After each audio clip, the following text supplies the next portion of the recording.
What would you think if I told you? Men don't obsess over your beauty. They obsess over your silence.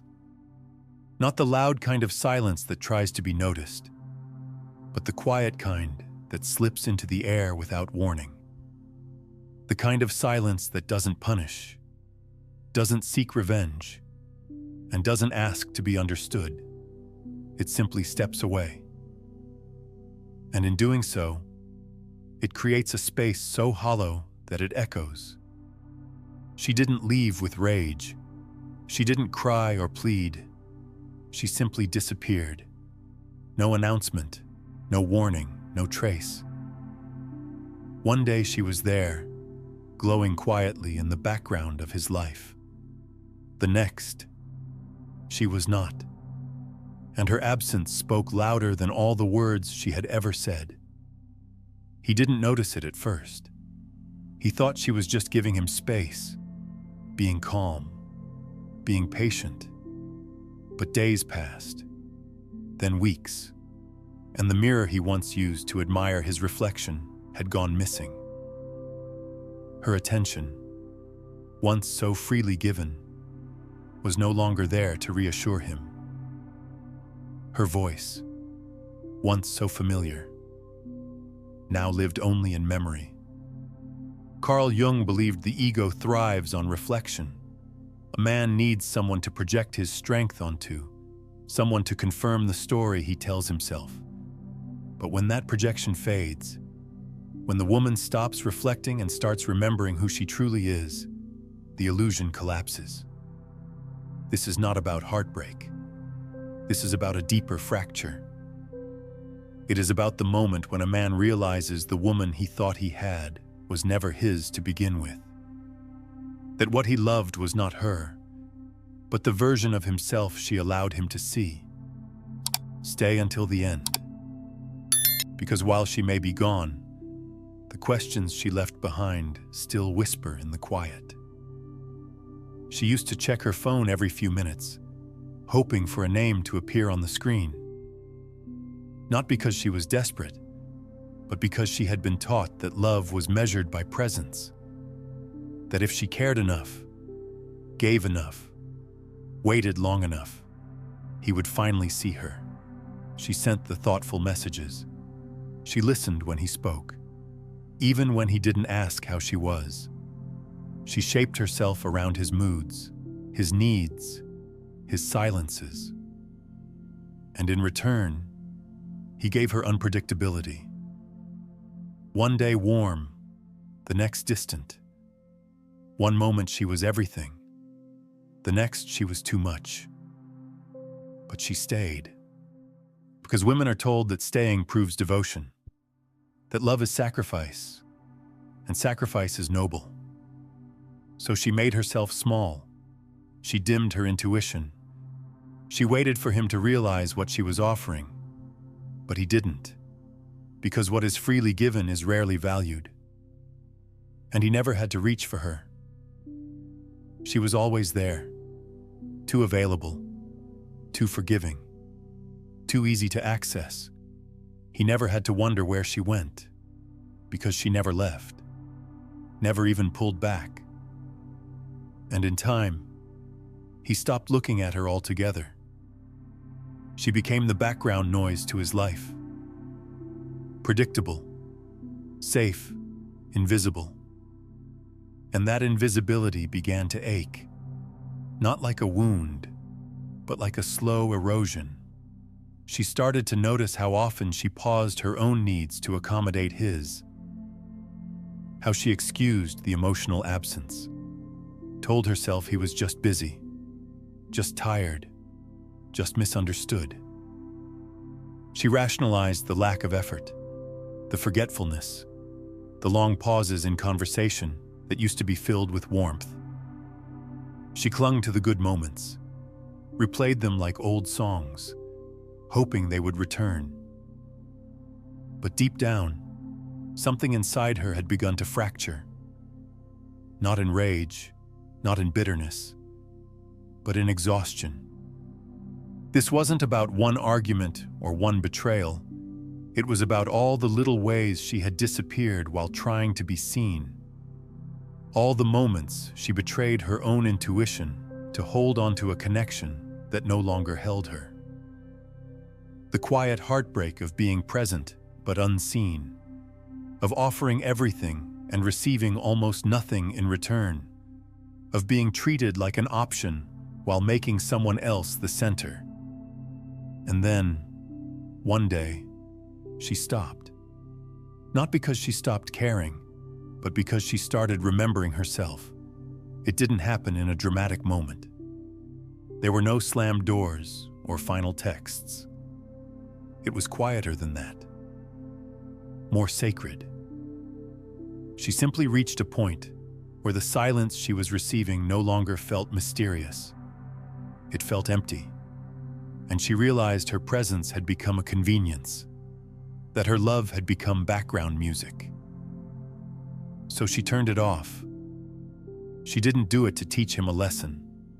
She wasn't trying to manipulate or provoke. She just chose herself. For the first time in a long time, she looked at the woman she had become in the mirror of that relationship, and she didn't recognize her. She saw someone tired, someone dull, someone constantly waiting. And she knew that wasn't her. Not anymore. So she stopped texting first. She stopped checking the phone. She stopped hoping for an apology that would never come, or a change that would arrive too late. She didn't announce her exit. She didn't explain. She just left the role she had been playing for too long. And the moment she withdrew, something shifted. Not in him, at least not yet, but in her. For the first time, she felt the weight of her own energy returning to her. And it was powerful, still unfamiliar, a little raw, but undeniably hers. She began to breathe differently, deeper, slower, like someone waking up from a long sleep and realizing how far she had drifted from herself.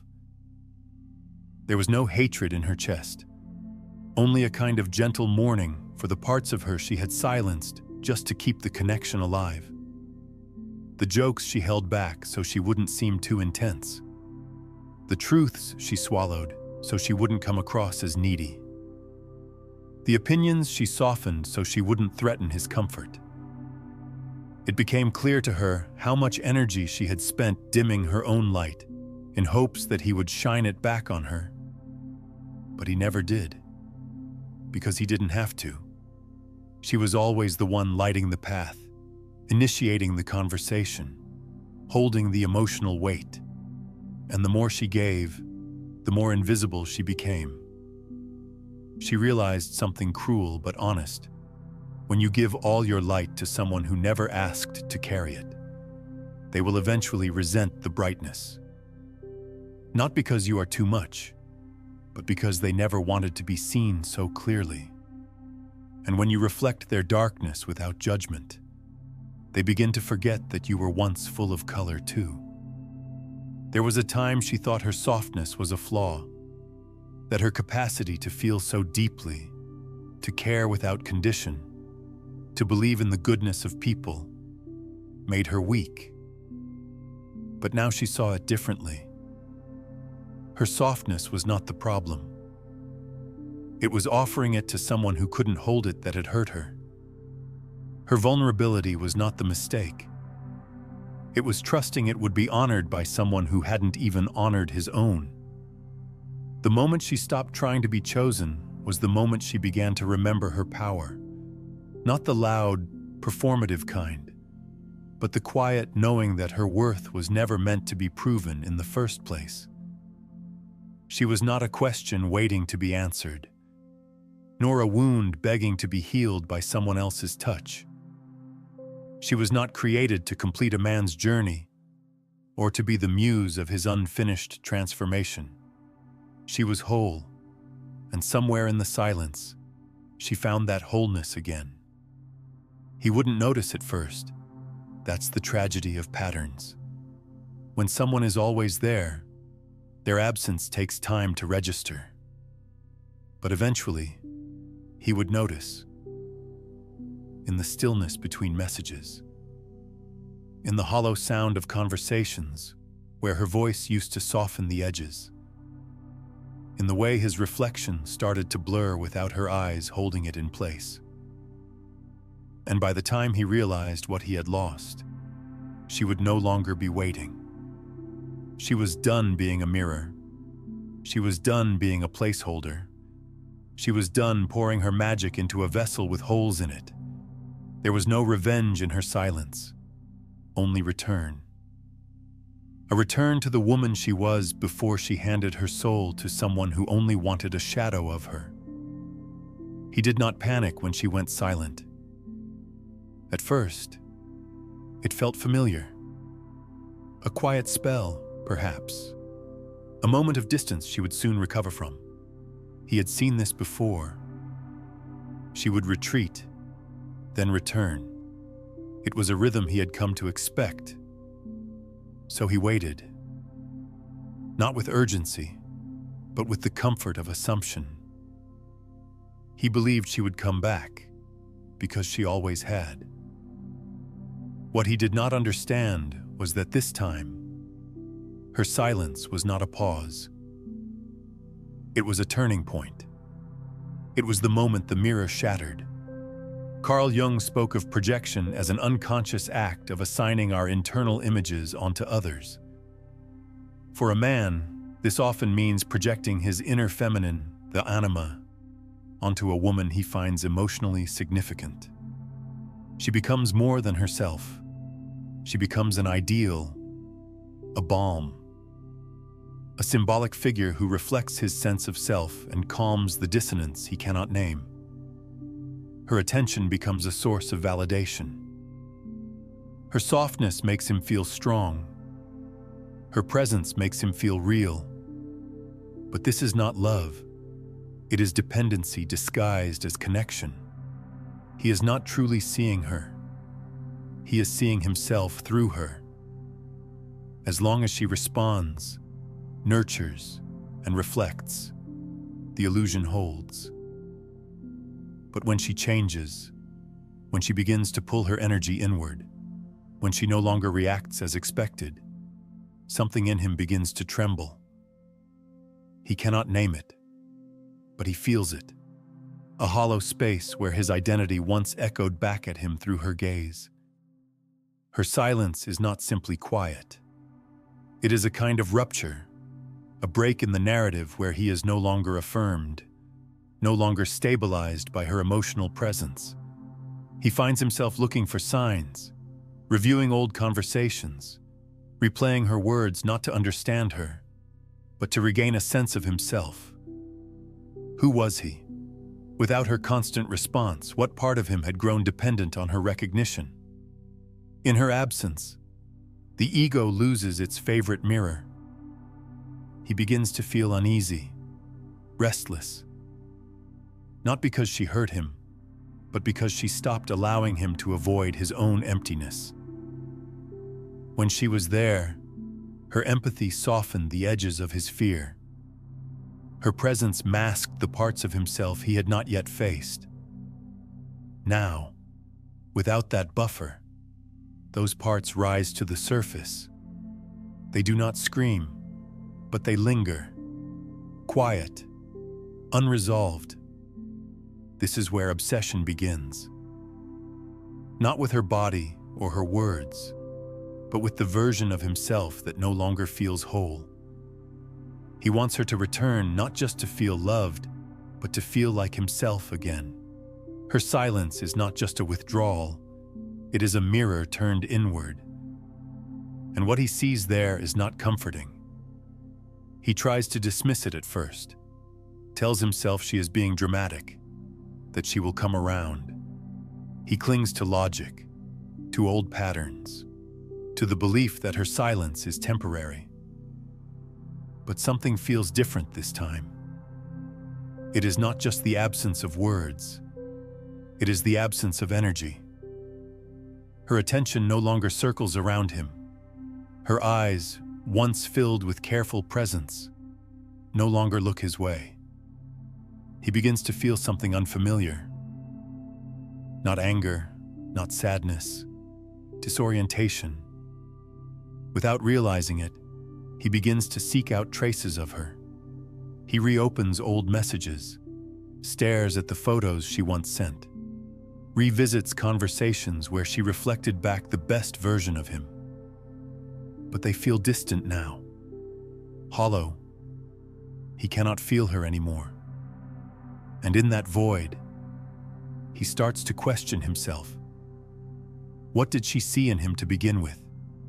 Did he ever truly show up? Or was he simply accepted without having to earn it? Jung believed that projection serves a purpose. It helps us connect, helps us externalize what we do not yet understand. But it must eventually collapse if real growth is to happen. And collapse is never comfortable. When the woman who carried his projection steps away, she takes with her the borrowed self-image he had placed in her hands. The man is left with his own reflection, no longer softened by her presence. Now he sees the gaps, the places where he had expected her to soothe what he never took responsibility for, the emotional labor she performed without complaint, the way she held space for him, even when he gave her very little in return. These realizations do not arrive all at once. They surface slowly, quietly, like memories that were always there but never fully understood.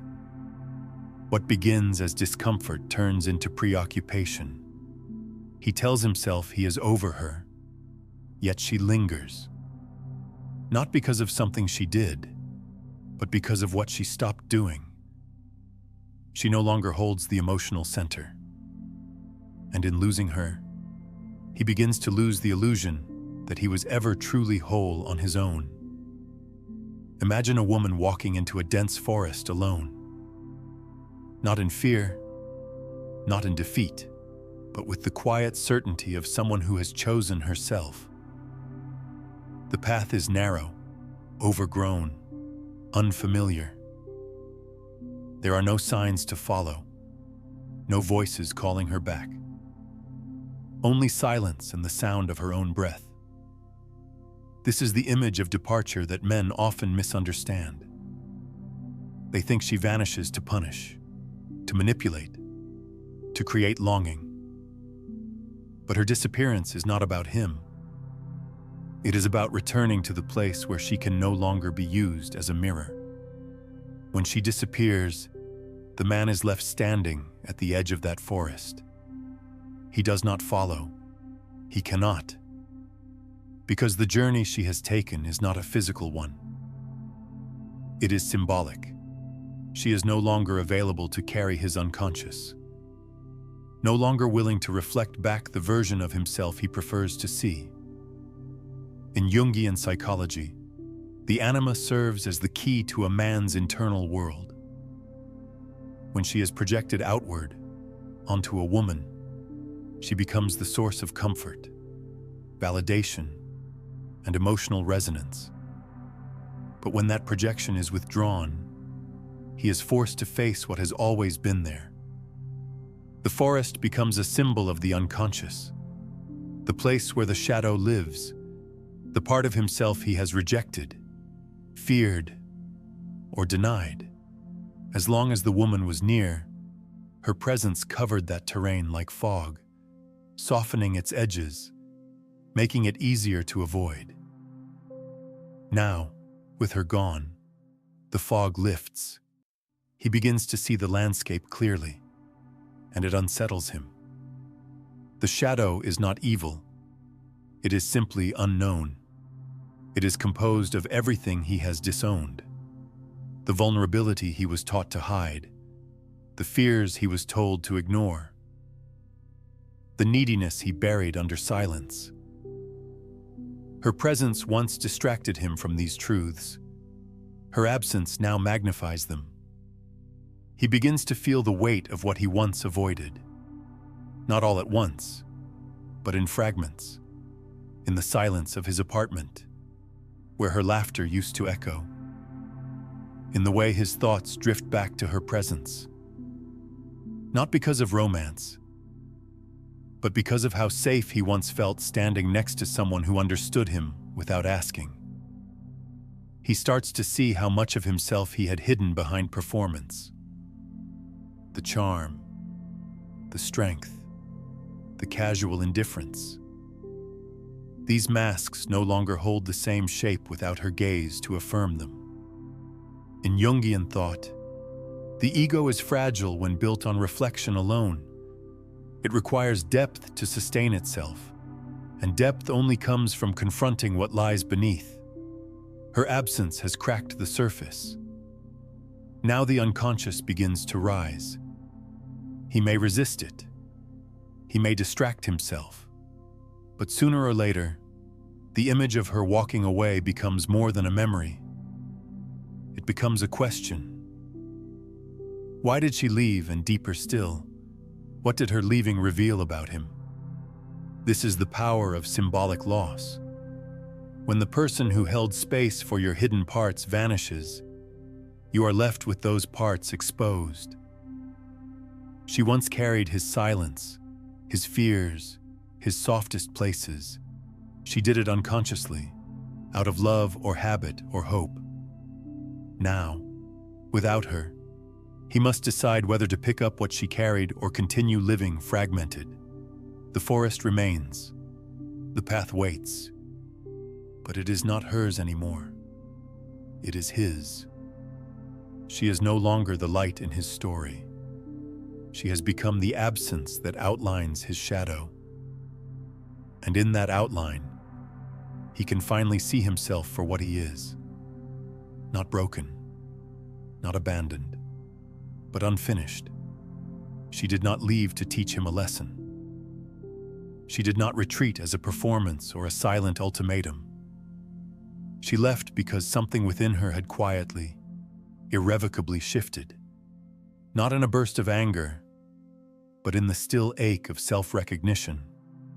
There was no grand awakening, only the slow return of her own voice beneath all the noise she had once silenced for him. At first, she missed him. Of course she did. Her body remembered the way it felt to lean into his warmth. Her mind wandered back to the small moments that made her heart pause, the familiar texture of his presence. But deeper than the longing was something steadier. It did not pull her backward. It pulled her inward. It asked her to look at herself without his gaze shaping the reflection. And for the first time, she realized how long it had been since she had felt herself clearly. She stopped living to be chosen, stopped wondering what she should say, how she should dress, how she should move to remain desirable. The question began to shift from how do I keep him to how do I return to me.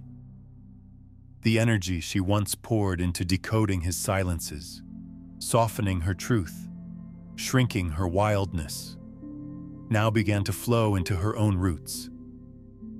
She was not healing from him. She was remembering herself before him. Jung wrote that the self is not something one finds. It is something one becomes.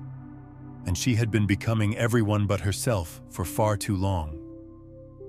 The caretaker, the dream girl, the safe harbor, roles that made her lovable but left her hollow. Now, without anyone to perform for, she began to feel the strange peace of no longer needing to be anyone else. Her silence was no longer passive. It was chosen. It was not the silence of suppression, but of sovereignty, a stillness that did not beg to be broken. She no longer needed to explain, to convince, to justify. She was not waiting to be understood. She was learning to live with the mystery of her own depths. She began to move differently, slower, more deliberate. Not out of hesitation, but out of reverence for her own time and energy. She no longer rushed to respond to messages that drained her. She no longer smiled to smooth over discomfort. She allowed herself to take up space, not to provoke, but because she had spent years folding herself into shapes that pleased others and called it kindness. Now, she was unfolding. The world did not applaud this change. Some called her distant. Others said she had changed. But she did not explain herself, because she finally understood that clarity does not always need company. Some truths are only meant to be lived, not spoken. And this was one of them. She returned to the things that once brought her alive. Music that stirred something in her chest. Books that made her question everything. Long walks under open skies where no one asked her to be anything but present. These were not acts of escape. They were rituals of remembering. Every choice she made in silence began to rebuild the ground beneath her feet. It did not look dramatic. It looked ordinary. But inside, it was revolutionary. She no longer asked, "Why wasn't I enough for him?" She began asking, "Why did I think I needed to be?" The ache began to dissolve, not because she stopped caring, but because she started caring for herself more. The ache was never just about him. It was about the version of her that believed love had to be earned through self-abandonment. Now, she no longer needed to be the most beautiful, the most wanted, the most loved. She only needed to be free, and in that freedom, she found something more enduring than desire. She found her center. She did not reach out. Not because she was playing a game, but because she had nothing left to prove. Her silence was not empty. It was full of everything she had reclaimed. The energy she once gave so freely, the words she used to offer to ease his guilt, the patience she extended beyond her own boundaries. She now kept these things close, not out of bitterness, but out of wisdom. Not everything deserved a response. Not every silence needed to be broken. She no longer lived in reaction to him. She no longer measured her growth by how much he noticed. Her attention turned inward, and there she found a different kind of rhythm. One not shaped by longing or performance, but by clarity. Each morning she woke without checking her phone, without waiting for his name to appear, was an act of quiet power. Each night she ended without replaying old conversations was a moment of self-respect. He began to feel her absence more sharply. Not because she punished him, but because her presence had always been gentle and steady, like background music he never truly appreciated until it stopped playing. The silence left behind was not cold. It was reflective. It echoed with the parts of himself he had once avoided. And in that echo, he began to sense what he had lost. She was no longer the woman who would rush to fix, to explain, to stay available just enough to keep the door open. That woman no longer lived in her. In her place stood someone softer, but not smaller. Someone open, but not exposed. Her boundaries were no longer barriers. They were invitations to rise. And not everyone would. He thought of reaching out. At first, out of habit. Then, out of discomfort. But every time he moved toward the phone, something held him back. Not her silence, his own uncertainty. He no longer knew how to speak to her. The familiar patterns had dissolved. She was not waiting, not watching, not reacting. There was nothing to push against, nothing to pull, and that terrified him more than rejection ever could. She was not angry. That was what haunted him most. She had not left in a storm. She had not made a scene. She simply stepped back into herself and closed the door with grace. He wanted her to rage, to accuse, to demand something from him. But she did none of that. And in doing nothing, she mirrored everything he had refused to face. He began to realize that she had not disappeared. She had reappeared in her own life, in her friendships, in her art, in her stillness. She no longer made herself small to fit into his uncertainty. She no longer watered herself down to match his emotional unavailability. And the more she lived fully, the more irreplaceable she became in his memory. He started to wonder why her absence felt louder than any words she had ever spoken, why her letting go pierced deeper than all the times she had tried to hold on. The truth began to surface. She had never needed to chase him. Her worth was not in the pursuit. It was in the release. There is a moment in every man's life when he must ask himself why he feels most drawn to the woman who no longer tries to keep him. And in that question lies the key to everything he has run from. There comes a moment when the distance is no longer just between two people. It is between two versions of the self. The woman she was when she loved him so openly no longer exists.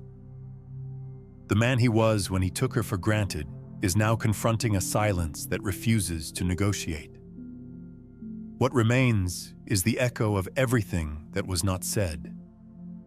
Not because there were no words, but because words were no longer enough. She did not win.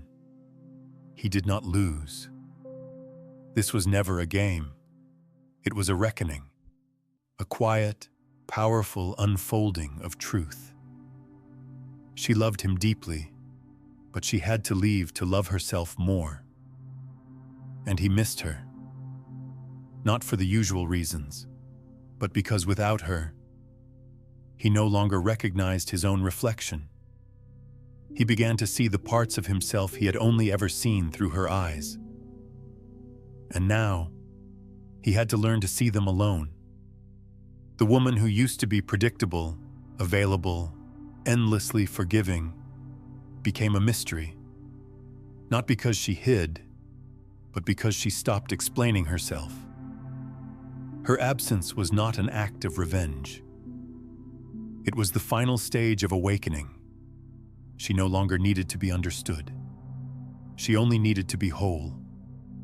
He started to understand the difference between attention and presence, between being desired and being respected, between being needed and being met. She had always offered him presence, but he only began to understand it once it was gone.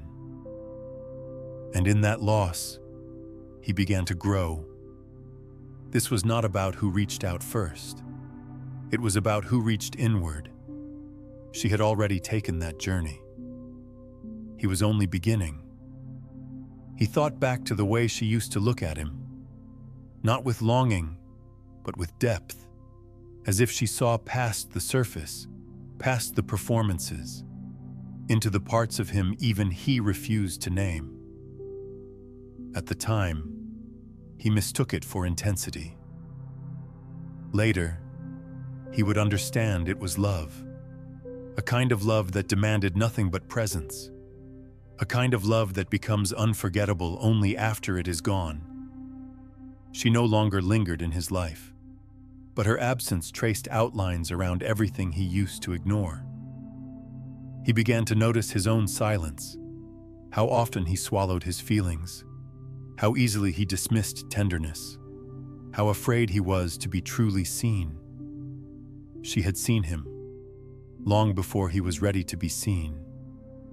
And now, in the mirror of her leaving, he was forced to see himself. She did not become unforgettable because she vanished. She became unforgettable because she vanished without trying to be, without turning her silence into a weapon, without asking him to chase her. She simply stopped offering her light to someone who never stopped to notice its warmth. He now walked through the days differently, not because he wanted to win her back, but because her leaving had undone something in him, had broken open the part he had protected the most, the part that still longed to be chosen without having to perform. She had chosen herself. And that choice did not make her hard. It made her real. In the end, the strongest women do not disappear in fury. They disappear in clarity.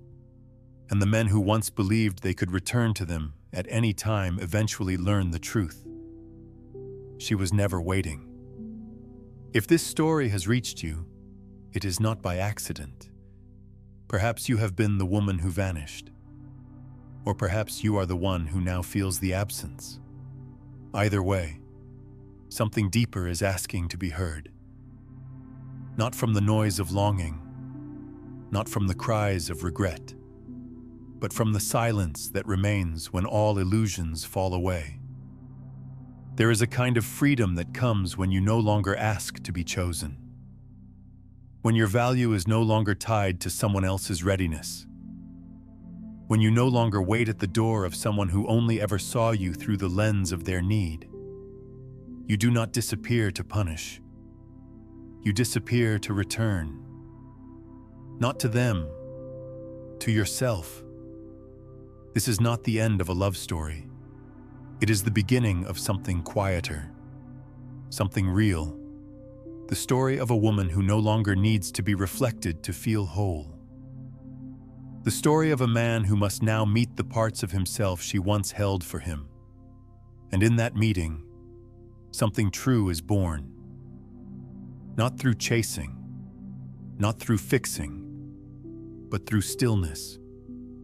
So if you feel the ache of becoming, know that it is sacred. The silence you carry is not emptiness. It is space. Space to heal. Space to feel. Space to remember who you were before you gave yourself away. And if something in you stirred while watching this, then maybe it is time.